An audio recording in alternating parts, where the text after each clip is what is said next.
नमस्कार साथियों, आप सभी रवि किशन जी को तो जानते ही होंगे। वह एक अभिनेता भी हैं और वर्तमान में राजनेता भी हैं। उनकी एक वीडियो वर्तमान में इंटरनेट पर बहुत ज़्यादा वायरल है। शायद आप सभी ने वह वीडियो देखी होगी। यदि आपने वह वीडियो नहीं देखी है तो सबसे पहले आप इस वीडियो को देखो। भ्रष्टाचार बंद हो गया इस देश में। बड़े बड़े स्कैम हम लोग रोज अखबार खोलते थे, सुबह उठते थे तो खाली हम लोग एक कई हजार करोड़ का एक स्कैम सुनते थे। जनता का पैसा वो बंद हो गया। तो इन 12 सालों ने भारत को बहुत कुछ दिया। अगर सोचिए, अगर यही सोच यही मोदी जी हम लोगों को आजादी के बाद मिलते, यही पूज्य योगी महाराज जी हम लोगों को आजादी के बाद उत्तर प्रदेश को मिलते और ये समय वैसा होता तो हम लोग चाइना से आज 30 साल आगे होता। चाइना हम लोगों से 30 साल आगे।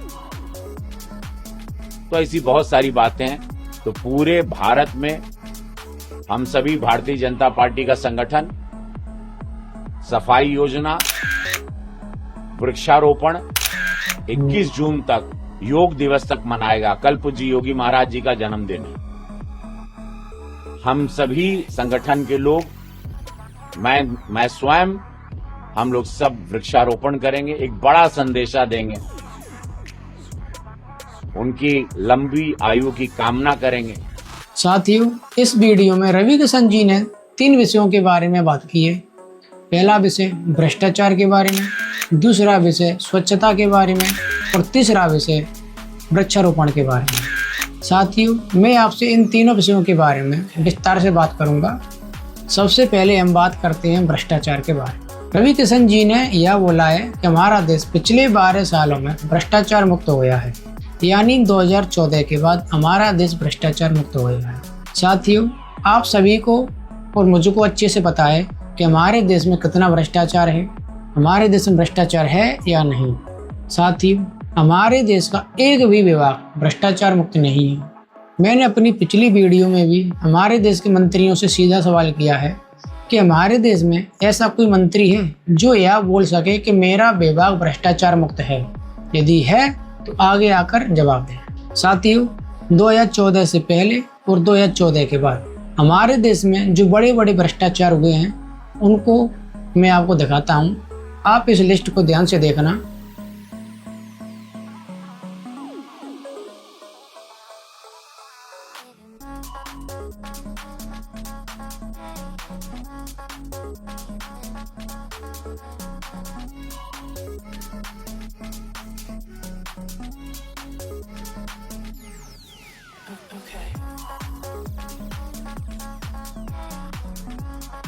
साथियों, अब आप खुद ही देख लो कि 2014 से पहले हमारे देश में कितना भ्रष्टाचार था, 2014 के बाद हमारे देश में कितना भ्रष्टाचार है।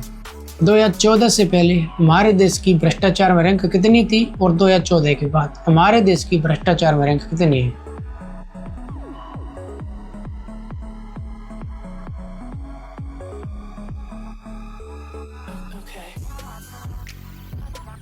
अब हम बात करते हैं दूसरी विषय स्वच्छता के बारे में। साथियों, हम सभी अपने आसपास के शहर गांव को देखते हैं कि हमारे देश में कितनी गंदगी है।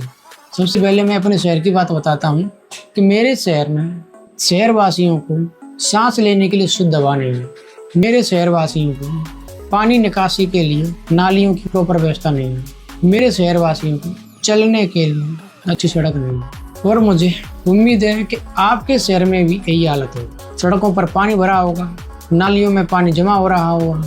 साथियों, यदि आपका शहर स्वच्छ है, यदि आपका गांव स्वच्छ है, तो आप बताएं कि आपका कौन सा गांव स्वच्छ है और कौन सा शहर स्वच्छ है। अब हम बात करते हैं तीसरी विषय वृक्षारोपण के बारे में। साथियों, हमारे देश में प्रत्येक वर्ष कागजों में कई करोड़ों पेड़ लगाए जाते हैं, लेकिन वास्तव में धरातल पर उतने पेड़ नहीं लगाए जाते हैं। यदि उतने पेड़ लगाए जाते हैं तो वह कुछ समय बाद ही मर जाते हैं।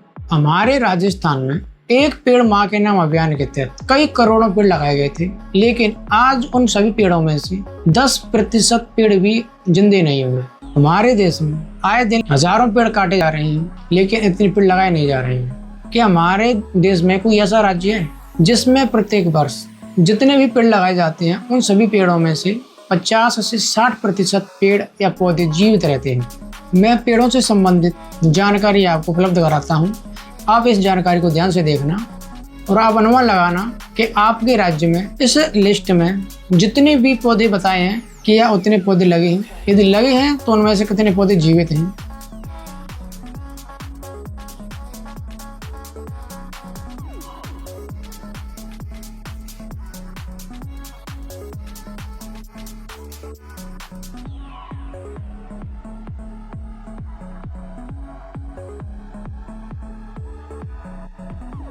साथियों, आप इन सभी तीनों विषयों के बारे में ध्यान से विश्लेषण करना और देखना क्या हमारा देश इन तीनों विषयों में अव्वल है।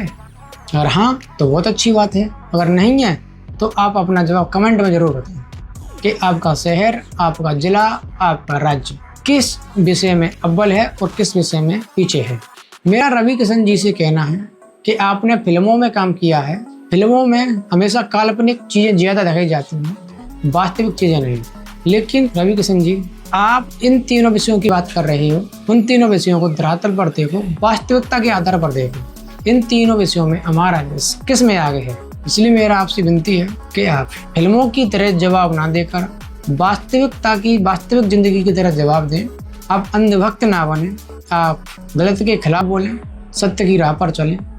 साथ ही आप सभी को अच्छे से पता है कि हमारे देश में नेता कितने सही हैं। यदि आप रवि किशन जी की इन तीनों विषयों से सहमत हैं तो बहुत अच्छी बात है। आपका राज्य, आपका शहर, आपका जिला विकसित होगा, बिल्कुल स्वच्छ होगा, भ्रष्टाचार मुक्त होगा। अगर नहीं है तो आप अपना जवाब कमेंट में बताएं। धन्यवाद।